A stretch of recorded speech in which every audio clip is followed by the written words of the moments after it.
Kur u martua një kushëriri im, jam shokuar sepse nëna dhe tezet e tij urdhëruan njërin nga motrat që t'ia prisnin qimet e auretit dhe i mshtollën në një letër dhe ja futën në xhep.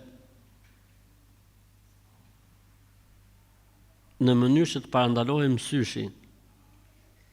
Dhe këtë vazhdojnë ta bëjnë edhe me kushërinjtë e tjerë të fisit. Tha, Zoti i falt, Allahu ju zoft, ka ardhur pyetja se thjesht për ta ditë që ka ardhur pyetja. Edhe unë i kam thonë këtij që më ka bërë pyetjen vetëm kaq, çfarë bëhet me fjalë. Kuptonte çfarë bëhet, e kuptuat ju? A e kuptuat çka ka ndodhur?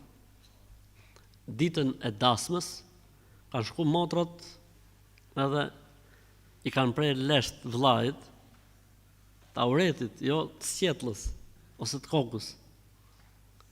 E kanë marrë, ja kanë futur në letër, kur ka dalë vllai me kërcy, me nusën, tak e kanë rasën në xhep që mos ta zejmë syshi.